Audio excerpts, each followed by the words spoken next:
Okay, so this video is about tips for a C-section. If you know you're gonna have a C-section, what can you do? What things you should be doing, etc. etc. So I have a video similar but with epidural. If you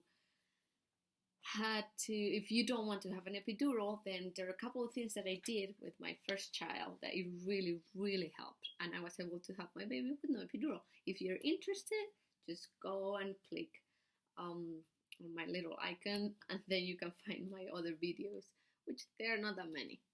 But I just want to share some things that work for me, and maybe somebody find it interesting, and it will be good for you too. So for C-section, very simple. When I had my son, I decided not to have epidural, and I was planning to do the same thing for my daughter. Things didn't work out that way. Sometimes life doesn't work out that way. In fact, right now is when we're having the crazy COVID-19, the pandemic going on, so it's crazy. So as you know, sometimes things don't go as planned, and I'm sure many people plans got completely changed because of this. So anyhow, I was trying to have my baby with no epidural. It turned out my baby turned, and it turned out to be C-section. So I couldn't prepare for anything when it comes to C-section. So the tips that I can give you, or the things that I can give you, is after the fact. C-section was the worst for me compared to epidural. No epidural. It was hard, very hard, no epidural. However, the C-section took me forever to recover. It was so hard. So anyway, it depends up to you. One thing that I want you guys to know is that you need to know your body. How do you react to medication, such as maybe acetaminophen, or how hard are your periods? Are they really painful? Things like that will help you, and I'll tell you why. When I take acetaminophen, things like that, I'm not good with medicine, absolutely. So it gave me such a horrible headache when they put that epidural on me. It was horrible. Of course, I didn't feel anything, but the pain, the headache was awful. So I will say, if you have to, in my case, do C-section, hopefully you'll have someone. So I'm going to say just 3 things.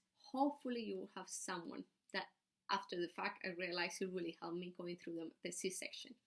First, have someone that you trust and you love in that room. I believe there's only one person allowed. So I had someone like that, someone that I trust, someone that I love, and that person was holding my hand and touching my forehead, because of course I was in such a horrible pain that this vein right here just goes super light, really like you could see it, right? Maybe you can see it now when I do that, and my wrinkles too. Anyway, so it was really painful, like horrible headache, horrible. So that person that you are hopefully comfortable with, and you love that person love you back, etc., will make things a little bit better, trust me. So someone that you really trust, someone that you really love to have next to you. Second, it will go away, just like with the epidural. It will pass, it will go away, you will be okay. First, have someone that you trust in the room. Second, it will go away, it will pass. Hopefully you are someone that believes in a higher power. I believe in God. I'm Christian. So for me, thinking of God, asking him to help me to deal with this, it really make a big difference for me. You can believe whatever you want to believe, but as long as you have some spiritual something spiritual that can make you, because you are a body, but inside of you, your soul. In reality, you are your soul that it's more spiritual than anything, of course. So if you have something that can connect you, that will help. And I'm saying that because after is when it was really hard. After was done for the recovery, even when they put that's my third one. They put the catheter Oh my world. This was crazy. I couldn't pee when they took it out. I just couldn't pee. And I will go to the toilet and just couldn't pee. I had never had that, of course, happen to me. That you want to go to the bathroom and you can't pee. It's horrible. But you're thinking, oh my goodness, people with prostate. Oh, it's so horrible. So anyway, it was really, really bad.